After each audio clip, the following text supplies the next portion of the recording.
देख इसमें सिंपल सा ये सजेशन है, जब तू अपना पार्ट 3 स्टार्ट कर रहा है तो बहुत सारी रिकॉर्डिंग इसमें मैंने ऑलरेडी रख रखी है, तो उनको तो लिखियो क्योंकि 10 रिकॉर्डिंग है तो उनको सुनियो। ये जो थे क्वेश्चन 3, 4, 2, 1 ये सारे वही थे। इसमें क्वेश्चन 1 थोड़ा इंपॉर्टेंट था, ज़्यादातर इसमें उसी से रिलेटेड थे कि 50% वो है, फिर 40% है, मतलब इनका 20% होल्डिंग नहीं है, but still they are the one जो कि मतलब एसोसिएट हैं। और क्वेश्चन नंबर फर्स्ट उस चीज़ के अपोजिट में था, ये था कि वहाँ पे उसके पास में होल्डिंग मतलब था उसके पास में 40% शेयर, लेकिन उसका कोई इन्वॉल्वमेंट ही नहीं था, कोई उसकी चलने ही नहीं देता था कंपनी के अंदर, बाकी सारे अपनी चलाते थे, तो ये वाला सीन था।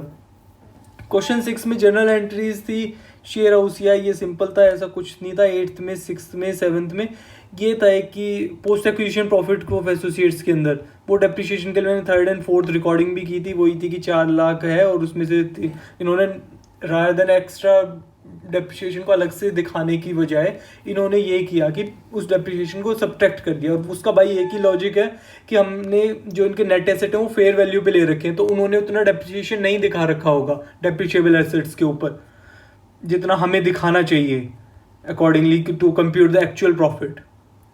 ठीक है, OCI का वही हो गया 13,450, इनिशियल रिकॉग्निशन हो गया, प्रॉफिट एंड लॉस में कितना शेयर आ गया वो आ गया, ये आ गया। डिविडेंड ऑन क्यूमुलेटिव 1 लाख के ऊपर वो आ गया। ठीक है, profitable of equity shareholders आ गया, के लिमिटेड 150 हो गया। ठीक है, प्रोविजन बनाने Ind AS the change in position profit recorded by investor in consolidated PFN under equity method, the share of a in profit on sale will be transferred to consumer profit and loss assuming post acquisition change in equity, the following entry will be recorded। Question 10th देख लेना, थोड़ा सा मैंने उसको कम ध्यान दिया था लेकिन इंपॉर्टेंट है ये क्वेश्चन भी।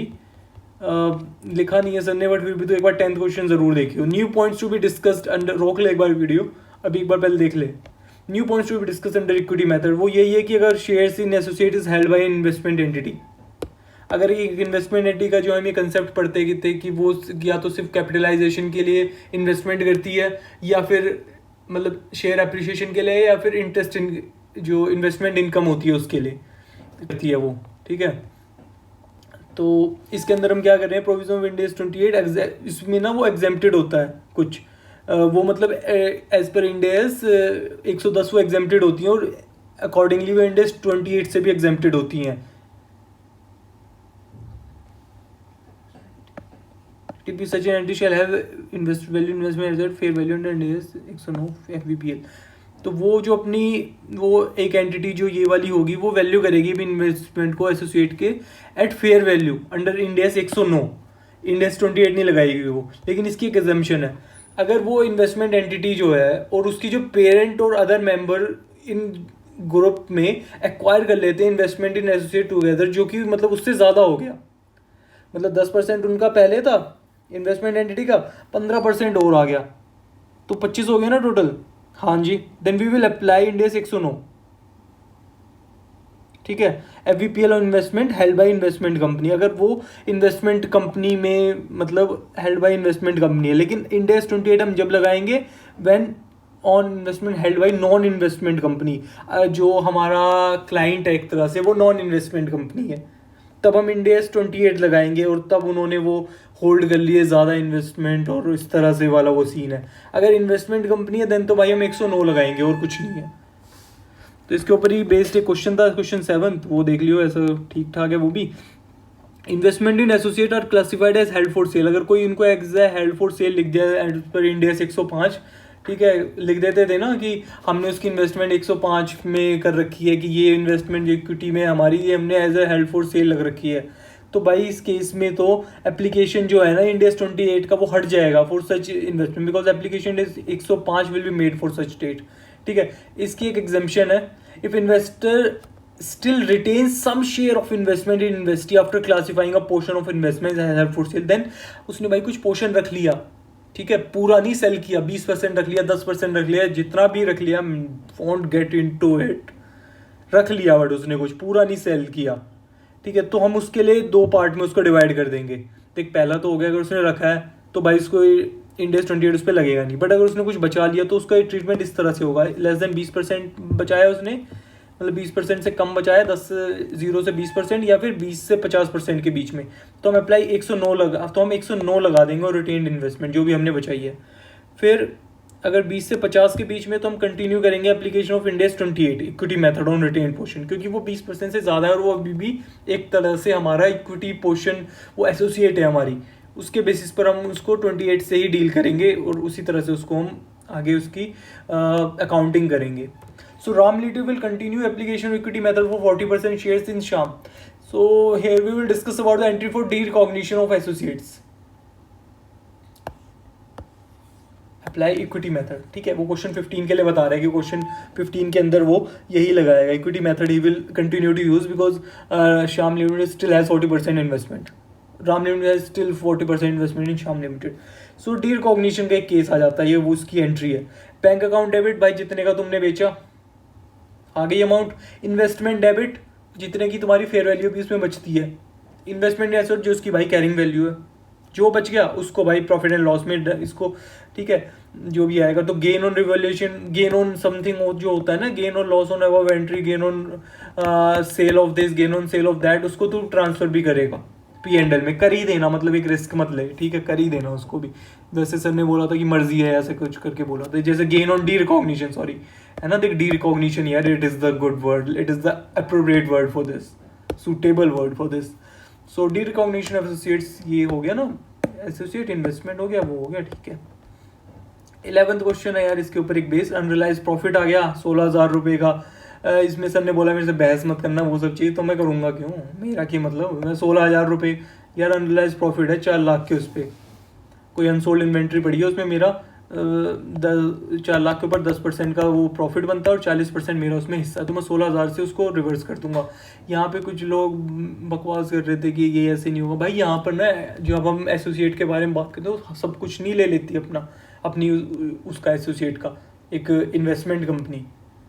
तो वहाँ पे सब्सिडरी में तो ये होता था वो सब कुछ ले आती थी, लेकिन यहाँ पे सब कुछ नहीं ले रही जो हम बाकी चीज़ों का ट्रीटमेंट करेंगे. यहाँ पे सिर्फ हम इसी को ही चेंज करते रहेंगे अपनी टू इन्वेस्टमेंट इन एसोसिएट को, ठीक है. There will no change in the solution if transaction is, वही डाउन स्ट्रीम अप स्ट्रीम से यहाँ पे कोई फर्क नहीं पड़ेगा. इसके लिए एक सर ने नोट लिखवा दिया था, ठीक है. क्वेश्चन 28 हो गया. बैंक डेबिट आ गया, profit and loss account debit हो गया, बीइंग सोल्ड एट मार्केट, वो उसकी बुक में दिखाना था कि उसने बेच दिया. फिर उसके एक पार्ट बी भी था, है ना, if set transaction taken place in the books of Y limited, तो वो कैसे करता. लॉस है 2 लाख रुपए का, तो भाई इसको हम भी शेयर करेंगे as an investment, as an investor. हमारी एसोसिएट का if it is a loss of my associate, then I will bear it to for 50%. For whatever portion I have invested in it, for whatever portion I am responsible, its profit and loss, I will share it. ठीक है. Potential shares by investors. अगर investor has potential shares, warrants हैं, convertible हैं, ये हैं, वो हैं, future date, then we will not consider these shares in assessment. Potential shares कौन हेल्ड करता है यार, वही वाली बात है पोटेंशियल शेयर्स के लिए. यहाँ पे ना, अगर आपके पास कन्वर्टिबल है, आपको लग रहा है कि एक्साइजेबल है, मतलब करंटली एक्साइजेबल है, तो आप उसको ले लोगे. अगर आपको लगता है कि नहीं एक्साइजेबल नहीं है, तो आप उसको नहीं लोगे. बस इतनी सी बात है. यहाँ पे वो 110 वाला सीन नहीं करना है कि उसके सब्सटेंटिव चेक करना है कि उसके लिक्विडिटी प्रॉब्लम तो नहीं है, मैनेजमेंट की इंटेंशन है नहीं है. वो प्रैक्टिकल एक्सरसाइज जो हम करते हैं वी वॉन्ट अप्लाई दैट. इसके लिए भी एक रिकॉर्डिंग थी.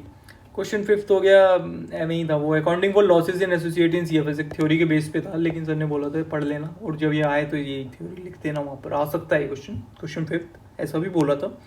Accounting for losses in associate in CFS. If share in loss incurred by associate exceed carrying amount, वही उससे बढ़ जाता है, तो भाई हम उसको ना, अगर 2 लाख नेगेटिव हो गया तो हम उसको -2 लाख नहीं लिखेंगे, हम उसको 0 लिख देंगे. अपने बैक ऑफ द ब्रेन हम ये रखेंगे, हाँ 2 लाख का भाई लॉस चल रहा है, रिकॉग्नाइज है, लेकिन कहीं मैंने साइड में छुपा के लिख रखा है. फिर जब वो मेरे को असल में नेक्स्ट टाइम जब प्रॉफिट होगा, तो मैं फर्स्ट उसको 2 लाख को सेटल करूंगा. अगर मेरा 3 लाख का प्रॉफिट हो, तो मैं 2 लाख को खत्म करके अब उसकी वैल्यूएशन अपनी जो मेरी इन्वेस्टमेंट है उसकी 3 लाख ना लिख के 1 लाख लिखूंगा, ठीक है. इसके ऊपर एक क्वेश्चन हो गया था, 20 लाख का वो था, 25 लाख असल में हो गया, 5 लाख हो गया. नेक्स्ट उसने 6 लाख का प्रॉफिट कमाया, तो उसने कैरिंग अमाउंट 1 लाख लिख दी. एडजस्टमेंट वाले अगेंस्ट अदर इन्वेस्टमेंट भी हो सकती है भाई। ऐसा तो नहीं है ना तू इन्वेस्टर और तूने सिर्फ इक्विटी शेयर्स में इन्वेस्ट कर रखा है, क्या पता तूने उसके प्रेफरेंस शेयर्स में भी इन्वेस्ट कर रखा हो, डिवेंचर्स में भी कर रखा हो। जैसे कि हमने लिक्विडेशन का चैप्टर पढ़ा था, तो ये इनसे ये जो मान ले तेरा 10 लाख का लॉस तूने इंकर किया है और तेरी इन्वेस्टमेंट थी वहां पे 6 लाख, ठीक है, तो 6 लाख तो तूने इक्विटी शेयर्स में कर लिया, वो ठीक है। बाकी का जो बचा हुआ है ना वो तू इसमें शेयर करेगा, प्रेफरेंस शेयर्स में, डिवेंचर्स में, जितनी भी तेरी रिस्पेक्टिवली इन्वेस्टमेंट है। और एक और चीज़ इन्वेस्टमेंट से यहाँ पे जो पॉइंट एक और याद आता है वो ये आता है भाई कि उसको इंडेक्स 109 के अकॉर्डिंग तू लेके आएगा। अगर वो उसकी 4.5 से 4 लाख वैल्यू होगी ना, तो तू इसमें पहले 4 लाख लेगा, उसके बाद में उसमें प्रॉफिट वो बांटेगा या घाटेगा, ठीक है। 10 लाख है, 4 लाख है, 2 लाख है, 2 लाख वो खत्म कर दिया, 4 लाख रह गया, 2 लाख रह गया। अनरिकॉग्नाइज लॉस, अब देख 10 लाख में इसका ना 20 लाख रुपए का कुछ ऐसा हुआ था लॉस, ठीक है। तो 20 लाख हो गया, तो भाई 10 तो कट गया यहाँ से, 10 बच गया। 10 में से भाई मेरे बेटे ने 4 इसने ले लिया और 2 का इसने ले लिया, तो 4 का और बच गया। अब 4 मेरा अनरिकॉग्नाइज लॉस है।